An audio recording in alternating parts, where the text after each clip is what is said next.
Welcome to the Hello First Name podcast. The Hello First Name podcast revolves around the term personalization and is brought to you by marketing author Rasmus Holy, founder of Omnichannel Institute and Chief Experience Officer at the marketing automation software company Agnostic. The podcast is based on the book Hello First Name. Each episode is based in turn on a chapter from the book, followed by a discussion of the very same chapter with an expert marketing practitioner in the following episode. As always, you can buy the book on Amazon or other bookstores. You can also choose to listen to it all for free on your favorite podcast service. You're also very welcome to download the abstract of the book for free, and all models, of course, are able to download. All downloads are sponsored by Agnostic. I'll make sure to put a link to everything in the show notes. But you can always connect on LinkedIn, and I'll be happy to reply and help out. Hello, and welcome to the Hello First Name podcast. Today we are going to be discussing chapter 6, namely the Bowtie of Personalization. So I feel that this is where everything starts to become practical. We've been discussing a lot about why it works and what it is and how we can find it. Now we're really into sort of the practitioner's model and discussing how can we actually make use of this? How do we put this into practice? And I'm so thrilled and so happy to welcome Peter and Franch here to the show. Peter is the head of customer insights, CRM and email marketing with the multiple award-winning Danish omnichannel beauty and health retailer Matas. Peter, welcome on the show. Thank you so much, Rasmus. Thanks for having me. Thank you. I mean, you've been you have quite a resume. I mean, all right back from direct marketing agencies and you're working for brands and so on and so on. With your own words, can you give us a few words about your career and where you came from and what you're doing at Matas? Yeah, I definitely think that my career has CRM written all over it and segmentation and data. So quite thrilled to have been working with some big brands in Denmark on segmentation and how to utilize data points to make a better customer experience. And now I can make some good use of that in Matas, and I think that we have some quite cool projects, which I hope I can also elaborate just a bit on this podcast. Yeah, fantastic. Yeah. So the chapter from Hello First Name that we're discussing today is called the Bowtie of Personalization. And that's supposed to be sort of a practitioner's model for understanding and for being able to work with personalization. But just taking one step further back before we get into that. In your words, how would you define the term personalization? What does it mean to you? I think personalization is an extreme broad motion, actually, to be honest, because you can personalize almost anything in every channel. So on email, it could be just hello first name, as you just have yourself, but that's not just really personalization, but you are using some data points. And on example Matas DK, if you come there can also be something about different streams and so forth. But I would say that personalization for me is that you to some degree has taken into account the engagement of the user, the transactional engagement as well, and can present some kind of experience that is unique for that individual member. Yeah. So that would probably be my broadest scope of the term personalization. Yeah, I think it does indeed fit very well with the Bowtie of Personalization. I mean, I was talking to so many people about this, and I still do, and we actually experienced somewhat the same issues as you're seeing here. That so many people are using the term interchangeably, and that sometimes they're meaning completely different things, and sometimes they are pointing fingers at each other, saying that what you're working there isn't proper personalization because you're only using my first name but you're not doing the rest, or what you're doing there is actually segmentation, or how can you even work with personalization when you are in advertising and so on. And I realized that so many people are working with this, so it doesn't help that we're pointing fingers at each other, but we maybe more or less look at it as not an either or, but more of to which degree are you personalizing here. So we put it into sort of after having spent so many hours and discussions and time with people who knew stuff about personalization, so spending a lot of time with the problem before actually trying to come up with a solution, we invented, me and the co-authors, this model called the Bowtie of Personalization, which is basically, I think that correlates very well with what you're saying here, that we have the customer insights, and you match that with the content, whatever that be. And that's basically the core of personalization, matching your customer insights with your content. And how does that? Do you agree? Does that fit to how you see things? Does that apply to your broad perspective? I definitely think so. And also just to comment on some of that, I think there's so many different interpretations of personalization within each channel. So if you have very channel agnostic setup in your business, so you have SoMe and you have paid and you have email, for example, there's a different interpretation into personalization as how it is. So, but I do think that So the personalization, different channel teams will be having yes, different perceptions. definitely, and I think that to have personalization or even hyper personalization, I think that you should have built that upon some kind of customer insight, some kind of data insight into who the customer is, and that's also what we are trying to do in Matas. I'm not saying that we are completely personalized. We're not completely personalized. That would mean that all of our content would be individual and personalized as well, and we're not there. We are more. I don't think anyone's there, by the way. No, exactly. So we're building it more on segments Yeah. based on some really good insights from our members. Yeah, Actually, just come to think of it, so you and I, we've known each other for years, and everybody, at least in Denmark, will be knowing Matas. But maybe can just put a few more words to which kind of business is Matas? How big are you? How are you online? Can you put a few words to the business of Matas actually before we proceed? I think that'll make it easy for everybody to sort of relate to our discussion here. yeah, definitely. Matas is a retail within, as you also mentioned in your forward, within beauty. And I would say that we have had quite a rapid digital transformation, starting off with our current CEO, who is Gregers Wedell-Wedellsborg, who really saw the potential going more digital. So since I think 2018, where I think that we had 5 people sitting down in our e-commerce department, and we had like 2% of the overall business. We're now having 28% of the entire business of Matas, and we are just around, I think, 80 or 85 people in the e-commerce department. So that's quite extraordinary. And we also have been developing our media business as well. So that's also something that's The been retail media, yeah. retail media, yeah, Yeah. exactly. So that's also something that's grown significantly.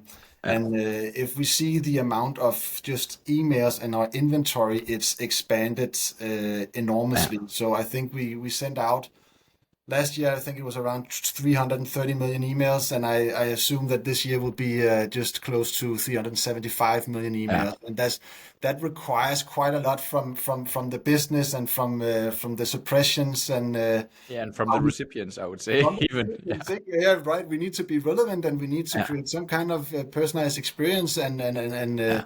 and relevancy when we communicate to that degree that we do. So we have That also includes some of the club in clubs. So you're doing some clubs within the customer club based on people's brand preferences and based on where they are and which stores are nearest to them and so on, as I recall. Yeah, that's true. We have mini brands as well, but that's actually more of a separate track of offering. So everybody, if you sign up for mini brands, you will get that. But we still do personalization and recruitment based upon if you buy things, from example, some of our brand clubs, then we will try to recruit you and make you aware that you actually have made a purchase. Why don't you actually try and utilize that into a savings, not a savings account, but savings, so that you can have some free products down the line when you reach the limit. So that's also a good initiative. So we have the customer club or the loyalty club called Club Matas. Can you put a few words to the loyalty scheme and how that is put together? Yeah, to some degree, it's earn and burn. Most people would say. So you of course can buy products, and for the products you'll receive points accumulated to how much you have purchased. We have just around 1.9 million members, whereas 90% is female. Mm. I think it's close to 70 or 75% of the entire females of Denmark. So Yeah, that's quite immense. that's quite wild actually. We have had it for nearly 13 years now, so it's a teenager almost. No, So, no. and we've been developing it over the years, where we of course try to make it relevant, but also just add features and functions into it. So you also have our booking and skin tests and Yeah. all of these on the side, so to make it more relevant. Yeah, so Yeah. a lot of digital engagement tools Yes. have come to life. At least that's what I see from my perspective. That they've, and maybe I during COVID or after COVID, seems like you really Yeah. super invested into your digital capabilities. Looking at Sephora and all the other big giants out there, saying how can we really supercharge this with live shopping events. And I think, I mean, if you're from within Scandinavia, at least you probably have heard about Matas. I'm a huge fan to what you're doing. Then you're also actually offering like a side offering to Club Matas, can you Yeah. tell a bit about that? Yeah, it's the sister for Matas, Club Matas is our Club Matas Plus membership. So that's to put it down to what it is. It's more of Club Matas actually. So there you will get some more points when you purchase. So that's 3 times the amount of points you will normally get when you buy Mm-hmm. products. You'll also get some invitations for events, and you'll also get some additional savings on every 14 days. You will get a surprise where you can actually purchase with some discounts on either categories, on the entire shop, or whatnot. That depends a little bit what we have to offer at the moment. But there's some, and free shipping, of course, Free also. shipping, yeah, main Yeah, benefit there, yeah. that's the And main it's a benefit. paid it's a subscription that you pay for actually, right? So Yeah, comparable to Amazon Prime. I don't know if people are familiar with that. exactly. So, yeah, Yeah. very interesting. All right, and you can also subscribe for products. Is that right? Is that right? Even though that you are basically a retailer and people need to go to the stores or shop online, they can also subscribe to products. They definitely can. So not all products. We do not all offer all our products on subscription, but we do have a vast amount of it. So you can have 20% well plain off of the initial product price if you just subscribe to it, and you can cancel at any time. So it's kind of a no-brainer. If you have a product that you're really fond of, then you can put it on subscription. You can also have it every 4 weeks, every 5 weeks, every 6 weeks, so you can yourself try and alter the frequency of it. That's very interesting. So thinking about all this, so this is, by the way, this I think this is a trend that we're also seeing. So retailers adopting subscription-based business model, whether it's in relation to their loyalty program or whether it's in relation to their product subscription, basically. So crazy amount of complexity you must be juggling, but something must be working. So you recently acquired your Swedish competitor, as I understand it. How did that happen, and why? What's the idea with that? I know you're a listed company, but just sort of overall, what everybody should be able to read on the news page by themselves. Yeah, I definitely think that Gregers and the board and the management saw an opportunity in a market that was quite pressured.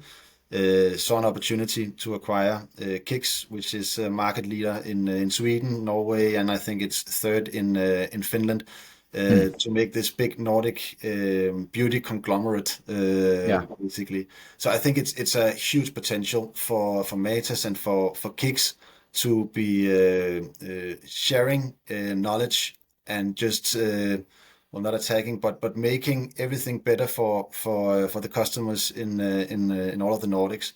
So I think Mm. it's a huge opportunity, and I'm really looking forward to how we can leverage this to a much greater extent. It's still quite new, so integration tracks is ongoing, but hopefully we can benefit from it all very soon. I cannot Mm. say too much more. No, that's fine. All right, so at least I'm very much excited to see what is going to happen with that. I think I mean, maybe just being Danish is always nice when Danish companies are buying companies abroad. Definitely. So going back to the model, thank you for the intro. I think that gives all the listeners much better understanding of where is Matas right now, and also an understanding of the complexity that you must be juggling. Come to think of it, we didn't even mention the private label products that you're having. Exactly. So even that as well, you put that on top, that there are certain products that you are producing yourself, and I'm assuming there's a higher margin on some of those. So sometimes there's a good value for money deal by buying the stripes, as they're called, the private label products. So huge kind of complexity, and I think that also is reflected in the communication that you are sending out, and how many things you actually can personalize. So coming back to the bow tie of personalization, it is this bow where you have one end which is full of insights and the other end which is full of content. And the idea here is, for the most key moments of truth in the customer journey, you sort of tie a beautiful bow on that. So insights being comprised of your customer segments, whether that be value-based segments or sort of your personas or your customer types, or it be the moments of truth types of insights, which say much more about sort of the intent and what's going on right now, build on behavioral data. What is someone looking for? Are they? What is their intent? What are they trying to search for? Are they considering opting out or opting up, or whatever?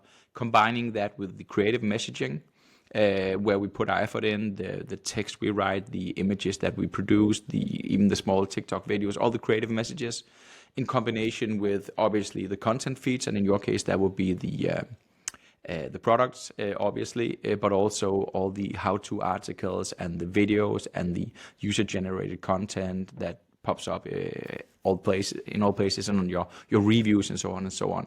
So for these core moments of truth, that's sort of the idea with the bow tie of personalization. You need to consider all four corners of the bow tie, and as you say, no one is personalized for all customers in every single touch point in all channels. But the claim with the bow tie of personalization is that in those particular important moments of truth in the customer journey, then you should at least consider all these sort of four corners of the bow tie, and that would leave you with some kind of hyper-personalized experience for the persons who experience that level of personalization. So hyper-personalization, I mean, as if personalization wasn't hyper enough or hyped enough, what does hyper-personalization mean to you, and what does it mean to Matas? Well, that's a big and that's a good question. I think maybe if I can try and backtrack it, and maybe we can steer it into what hyper Yeah. personalization could be, because I think all the complexity that you are mentioning leads us up to also trying to figure out what is actually the moment of truth when we look into to a customer of or member of Club Matas, and we've tried to come up with all kind of hypotheses on what could the single truth of moment of truth be, or 2 or 3 moments of truth actually be. And to be perfectly honest, when we started that work, we did not see here is it or here is it, but we saw a vast potential of many different moments of truth, and Yeah. that actually kind of All along the customer journey. exactly. And where do we actually take our resources and use it for greatest use? So what we did was actually say, okay, so how can we try and make our customer lifetime value better for our members? How can we try and create some kind of engagement so that we can heighten the CLV for all of members? As we cannot say that this is the single moment of truth, then let's try and see if the engagement levels, if that has anything to correlate with our customer lifetime value. And what we saw was, and it then makes a lot of sense, we just now have the data, we now have the insights, that a higher engagement with all our digital service and functionalities, the higher the customer lifetime value is. So instead of just looking at a model that says, okay, now the member has made a purchase, her CLV goes up, and then over time it will drop, and then it will heighten again once she makes a new purchase. Then we can actually try and have some engagement, have some meaningful conversation and dialogue with the member if we can present them with content that correlates to their journey within Matas as of now. Yeah. That's why we actually created an engagement model, which we have just gone live with, which we believe can create additional value for the members, additional value for Matas. So that goes quite hand in hand, which we hope for will be a success. But that also encompasses back to this with personalization and hyper personalization. This would be something that can live on all channels.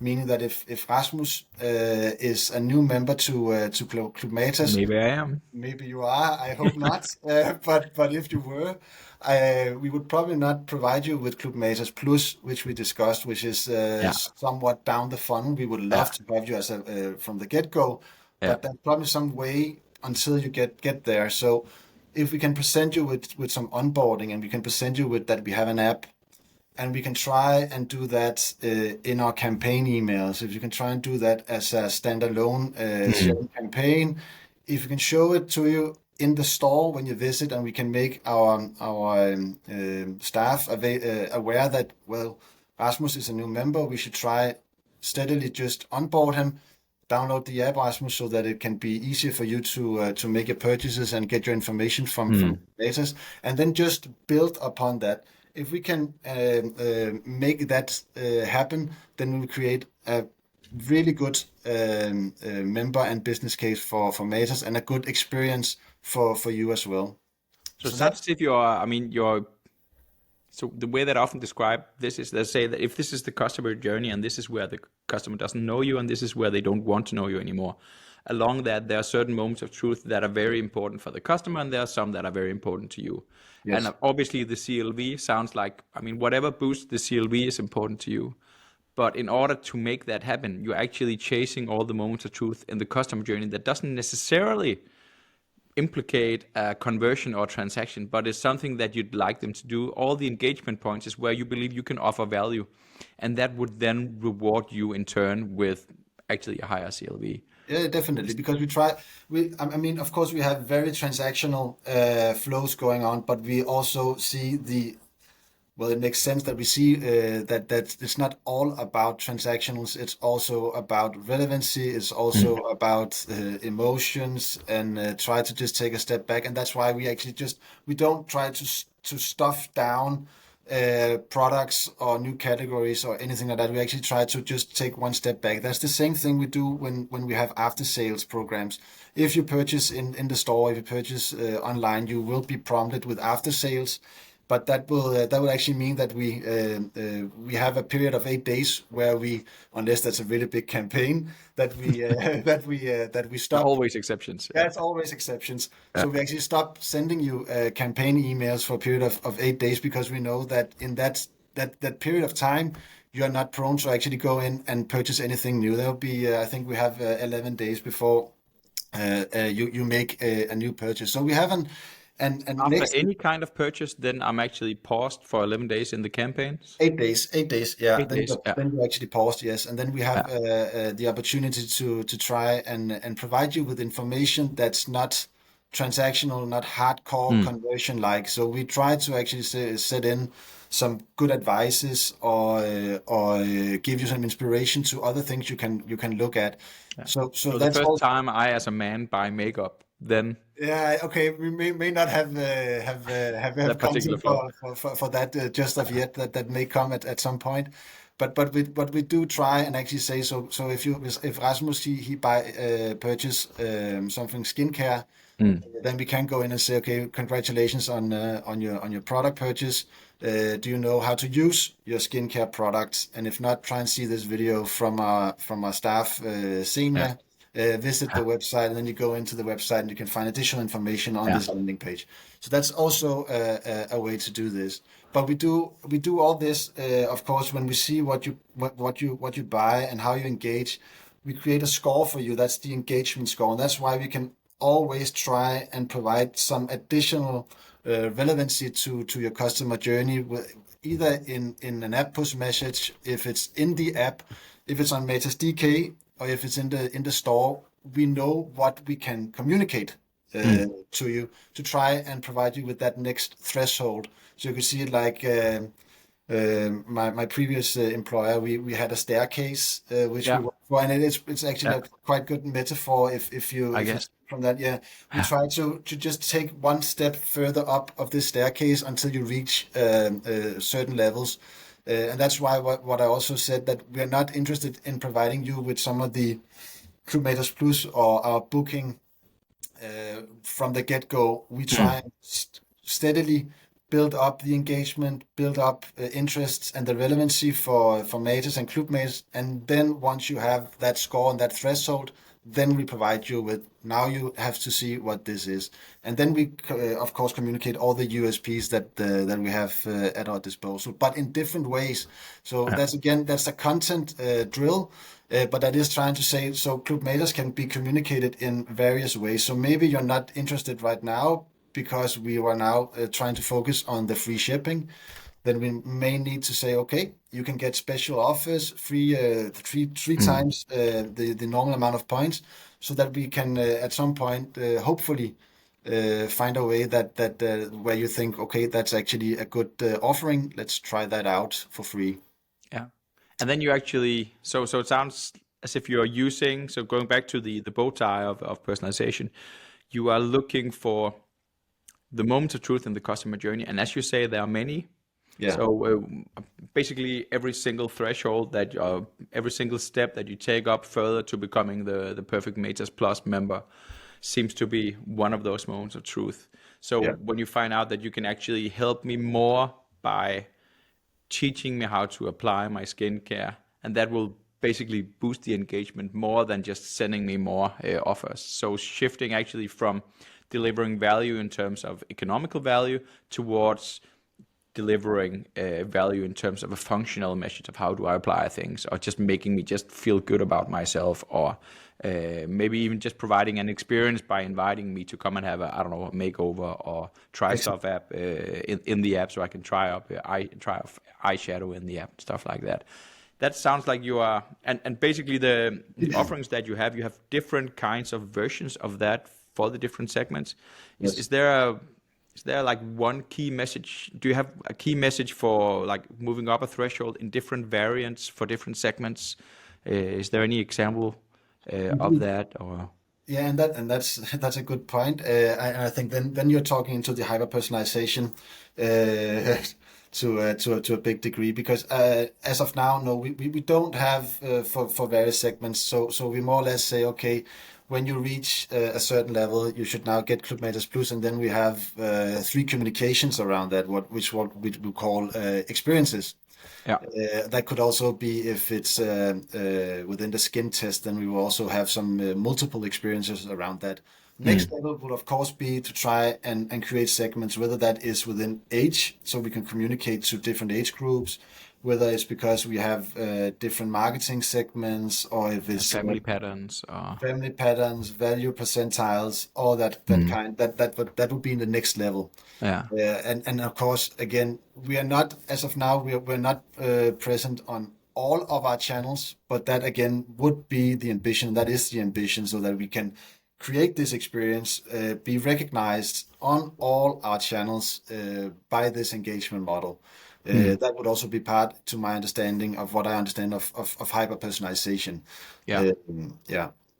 Yeah, So, man, we're not arguing in the book that like every single moment with the brand should be hyper personalized, because that will, I mean, probably wouldn't always be worth the effort, but really highlighting on those important moments of truth, and at least at them try and be as personalized as you can do, based on the insights that you have, based on the data that they're comprised of, and based on the content at your disposal. And the beauty of product feeds and article feeds and whatever is that the content's already there, whereas the creative messaging, as I hear that you're building into the different call to actions sound like different messages, and that's where you put in your creativity, and that's what you could have in different variants depending on the segment and depending on the place in the customer life cycle.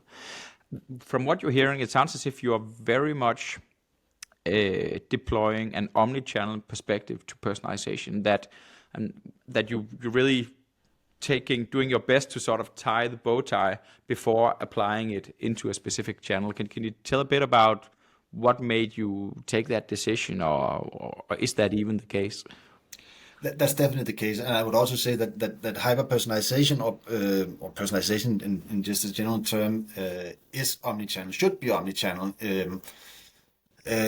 Again, back to going, I am, and my team is to some degree very commercial. That is part of our job description. That is to be very commercial, and what we can see is also that. We have good web customers and we have good store customers, but the best customers, besides the Club Matas Plus members, is the omnichannel customers. So those purchase both online and of course also in the physical store. So we have an initiative, or not an initiative, but we have a goal, of course, of trying to get as many converted to either store or the website's customers as soon as possible. So yes, we are omnichannel, and every initiative that we create needs to have some kind of omnichannel perspective into it. And that's also what the engagement model does and need to have.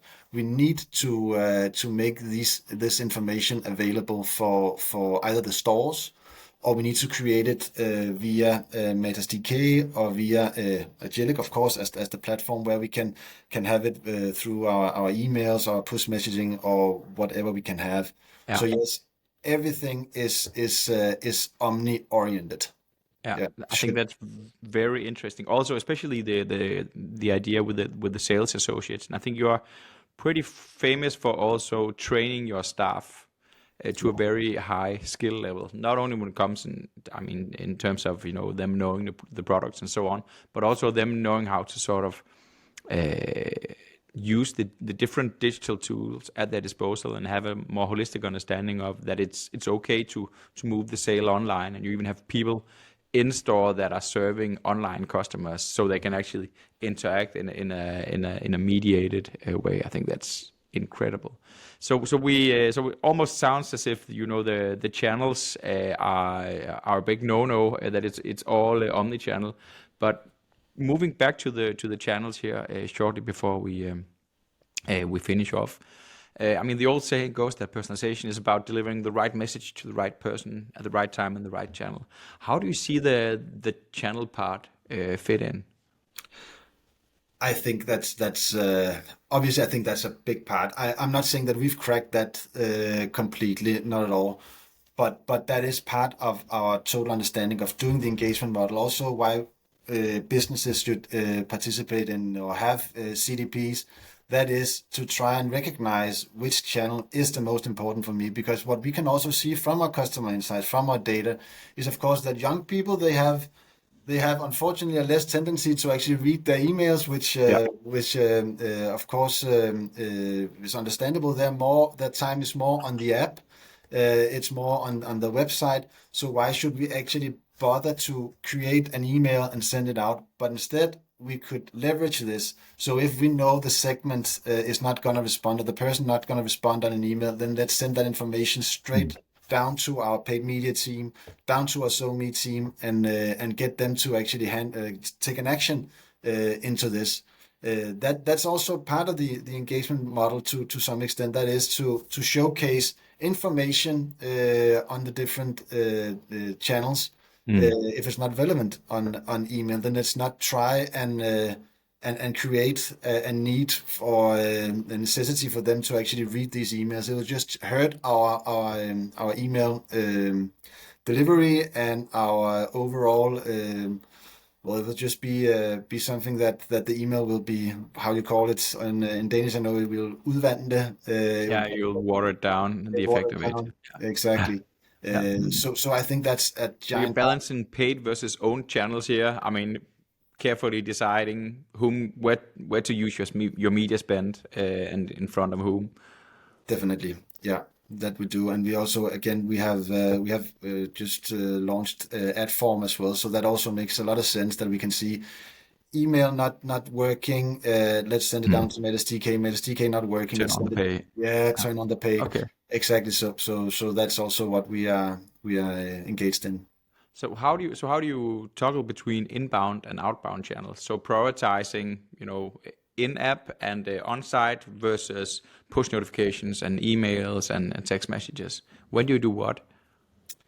Well, again, we are as many companies, we're still silo based, so that still means that each department still works a bit for its own. But we do try and create some kind of coherence between this by actually going in and say, okay, we have people who have not clicked or who have not opened, who have not purchased, who have not converted on the specific emails. Then we send them down to our pay track, and then they will try and engage them. That's very low level, low practical, but it's actually a quite good way to do that.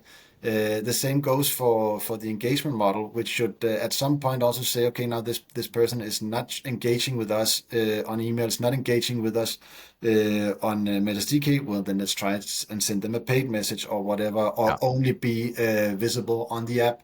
And that information we are already passing along. So we are trying to learn from this and make some first experiences on it. But that's the way we do it. But of course we send all much of our information. If we can see that the mail is not working, then we'll send down to paid, who will try and convert them. And the same goes for different models that we have, churn modeling. Of course, if no response is sent from the email, no conversion, try and leverage it on paid. We're talking a lot about data here. We're talking a lot about metrics, and we're talking a lot about insights, basically. I'm wondering how you feel about the whole sort of content side of things and creativity, and perhaps even also the more softer side of the data collection in qualitative data. Can you just talk a bit about how you are working with content creation and the process of, personalization, not just being a data exercise, but also an engaging content exercise? Well, I think actually, again, Spotify have quite this really cool feature. Every year we get this really good overview of what I've listened to and what I've missed out and what I should listen Mostly to. children's songs for my Yeah. So top three is children music, but still, I think it's quite cool. And the same way, I think that data and content creativity can go hand in hand. So we try to be actually, when we do it could be campaigns on Club Matas Plus. We try to combine this. So telling that people who might have who have a high CLV, they might benefit from actually be a Club Matas Plus member. Then we try to showcase that, and then we try to showcase that in creative content. And also we try to be very upfront by also saying, so okay, you've actually not you don't have the benefits actually of having a Club Matas Plus membership, even though you are. Maybe you should come back another time. And again, that's pretty strong. That is pretty strong, and it's pretty transparent, and it's a good way, and hopefully that will also be top of mind when people get this message that, okay, yes, maybe it does not make sense to be a Club Matas Plus member right now, but at some point it does, and Matas is transparent to me.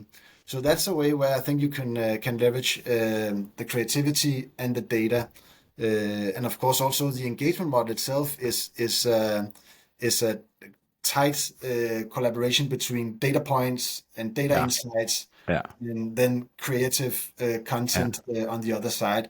And I think that's what works the best. And I'm not saying that we're not doing personalization and utilizing all our data within our big campaigns and everything else. We try to segment, and we try to curate within segments, and then try to personalize through streams.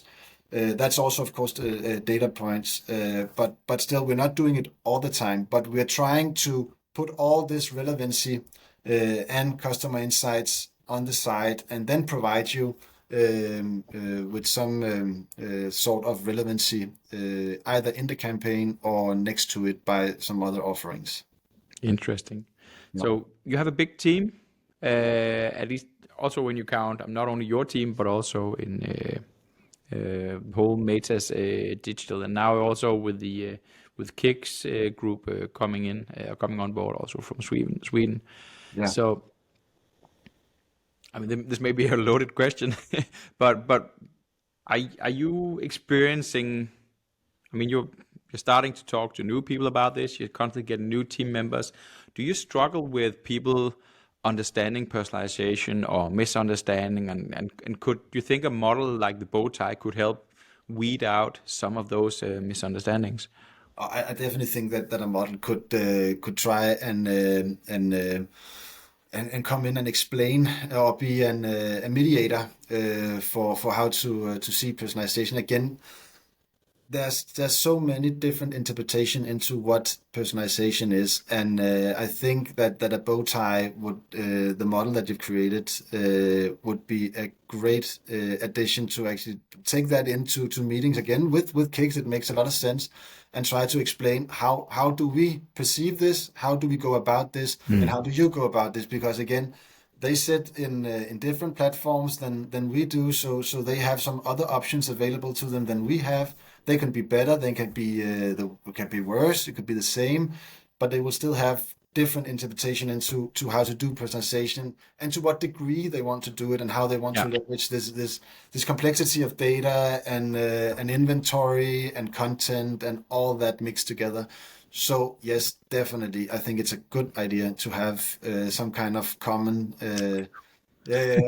common That was understanding. the whole point Yeah, yeah. of doing the book that we found also. I mean, also in Agilic when we were meeting clients, and that they were not necessarily confused because everybody believed they had like good understanding of it, but then in meetings you suddenly find out that they're disagreeing or they're talking about two different things. And now when I take the book and we take the book to clients or whenever I'm booked for a keynote and so on, I often see that sometimes even the CMOs are being met by their CEOs asking them asking them to do more personalization, and by doing it more, and sort of this unnuanced view on it can also be an issue. So coming back and giving the pushback saying, we are doing some kind of personalization. We're doing this and that, but not Yes. this so much.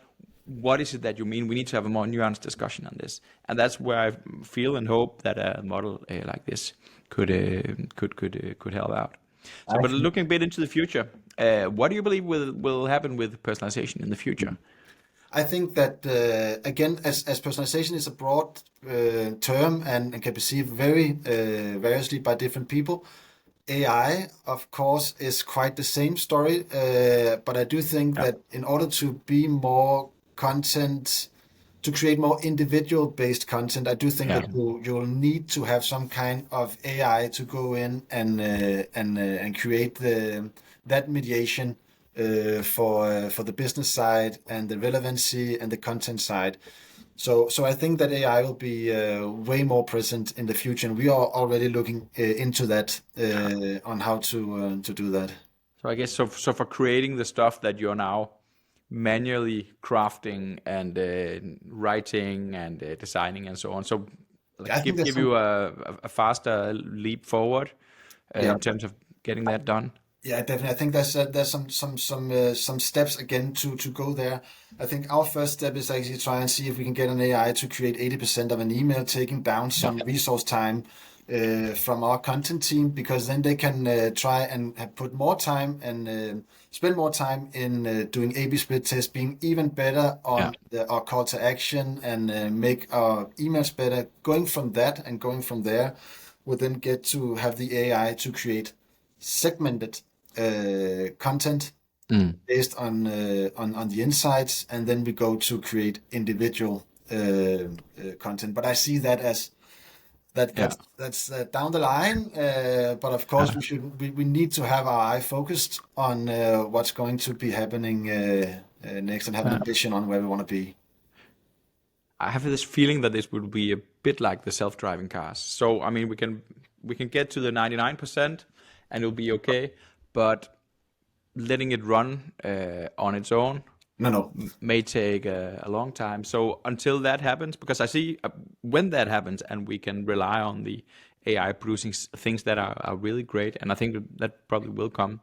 Once that happens, then we don't have to brief the AI on the segments. We can brief them on Peter, Exactly. and all his transactions and whatever he bought, said, and felt, and the products he used, and what he consumed, and his engagement, and so on and so on.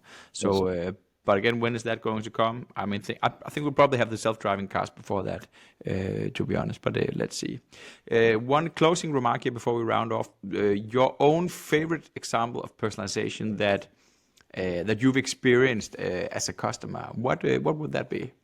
Yeah, and it's actually I think that Spotify again, as we mentioned, I think it's really cool. I really like the feature because not only the yearly review, but actually when you go into your playlist, the recommendation that you can optimize the music or the shows. I think it's brilliant. I think it's really good. So I really enjoy Spotify. Another thing is actually I think dialogkonferencen. I've not experienced it myself, but I think the idea of it is really good. That was I think was Discovery who created like in segments,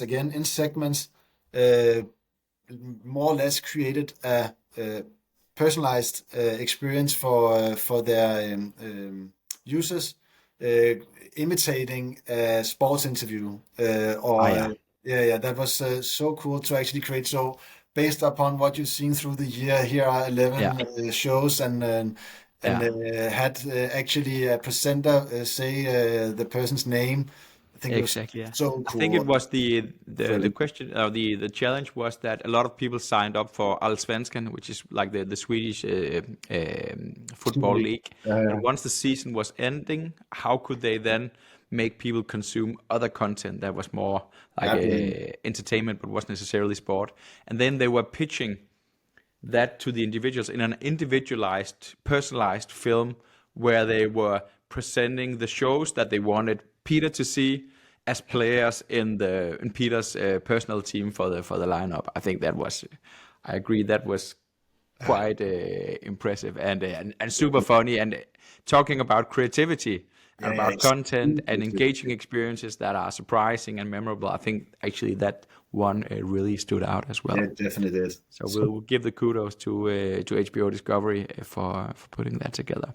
Definitely. So let that be the final remark of today. Thank you for listening in on this. Thank you for participating, Peter. Huge pleasure for the viewers / listeners to this. Of course, the models from the book. There's a free abstract of the book that you can download for free, including the models. Also, there's this podcast. So I hope that you'll subscribe to this and keep listening in on the episodes to come. Thank you for spending time with us today. Thank you for listening in on this episode of Hello First Name. Remember that all models and even a written abstract of the book are available for download. You'll find the link in the show notes.